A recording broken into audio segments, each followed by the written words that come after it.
اعوذ باللہ من الشیطان الرجیم، بسم اللہ الرحمن الرحیم۔ میری محترم ماؤں اور پیاری بہنوں، السلام علیکم۔ آج کا ہمارا سبق ہے جو ہم آج پڑھیں گے انشاءاللہ، وہ ہے آیت نمبر 28 اور آیت نمبر 29 انشاءاللہ۔ ابھی شروع کرتے ہیں۔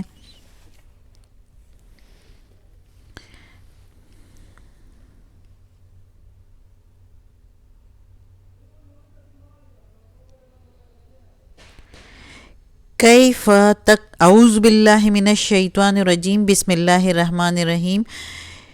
کیف تکفرون، کیف کیسے، تو تم، کفرون منکر ہوتے ہو، باللہ ساتھ اللہ کے، یعنی اللہ کی وحدانیت کے، چونکہ اللہ کو تو عیسائی مذہب، یہودی مذہب اور ہر مذہب تقریباً وہ مانتے ہیں، لیکن ساتھ شریک ٹھہراتے ہیں۔ تو اس کا مطلب ہے کیسے تم منکر ہوتے ہو اللہ کی وحدانیت سے۔ وَكُنْتُمْ أَمْوَاتًا، اور تھے تم، کنتم تھے تم، امواتن مردہ،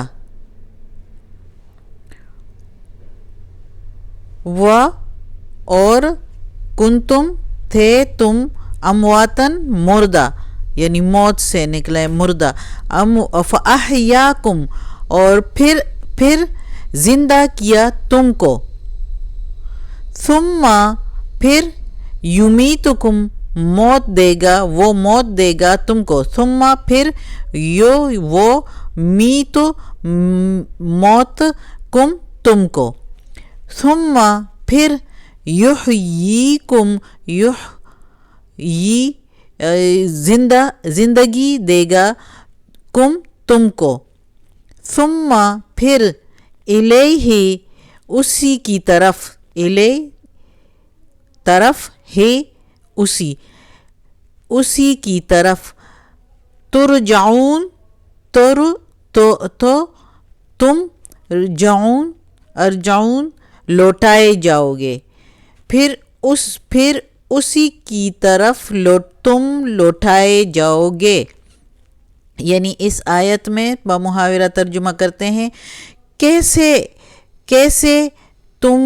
کیسے تم منکر ہوتے ہو اللہ کی وحدانیت سے، وہ اور تم تھے مردہ، پھر زندگی دے دی تم کو، پھر موت دے گا تم کو، پھر زندگی دے گا تم کو، پھر اسی کی طرف تم لوٹائے جاؤ گے۔ یعنی اس آیت میں اللہ تعالیٰ فرما رہا ہے کہ تم اللہ تعالیٰ کی وحدانیت سے کیسے منکر ہوتے ہو، سب کچھ دیکھ کے کہ کیسے ایک انسان جو ہے وہ مردہ سے پیدا ہوتا ہے۔ دیکھو کہ جو انسان ہے وہ یہ غذا جو کھاتا ہے تو غذا کیا ہوتی ہے، اس میں تو کوئی جان نہیں ہوتی، وہ ہضم ہو کے اندر جو ہے اس سے نطفہ بنتا ہے، اور ماں کے پیٹ میں وہ نطفہ سے جو ہے اس لوتڑا بنتا ہے، لوتڑے میں پھر ہڈیاں بنتی ہے، ہڈیے کے اوپر گوشت اور سکن آ جاتی ہے، تو اور پھر ایک انسان بن جاتا ہے۔ تو کیا ایک مردے سے ایک زندہ بن گیا، یعنی تم مردہ تھے اور زندہ بنا دیا، اللہ نے پیدا کیا، زندگی دے دی۔ پھر موت دے گا، یعنی پھر موت دے گا مطلب کہ جو موت تو برحق ہے، ہر بندے کو زندگی میں موت تو آنی ہے، تو وہی موت پھر ملے گی، اور پھر زندہ کرے گا، یعنی قیامت کے دن پھر سب کو اٹھایا جائے گا قبروں سے، اور سب جو ہے وہ سب کو پھر زندہ کیا جائے گا، اور پھر الیہ ترجعون، پھر اسی کی طرف لوٹائے جاؤ گے، یعنی اسی اللہ کی طرف لوٹائے جاؤ گے، اللہ کے سامنے پیش کیے جاؤ گے، اور اللہ ہی کے سامنے حساب کتاب ہوگا جو عمل تم نے کیے ہوں گے۔ تو یہ اس کے میننگ ہے۔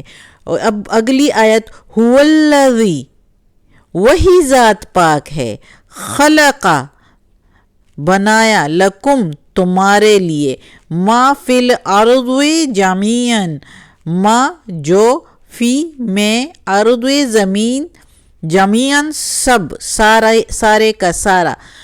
تو اس کا مطلب ہے وہی ذات پاک ہے جس نے پیدا کیا یا بنایا تمہارے لیے زمین میں سب کچھ، جو کچھ ہے زمین میں وہ سارے کا سارا اللہ ہی نے تمہارے لیے بنایا. کتنی چیزیں ہیں دنیا میں، کیا کیا کچھ نہیں ہے.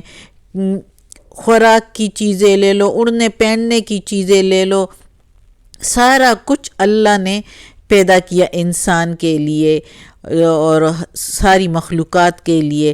تو اللہ تعالیٰ کہتا ہے کہ اسی کو دیکھو کہ وہی ذات پاک ہے جس نے بنایا تمہارے لیے زمین میں جو کچھ بھی ہے.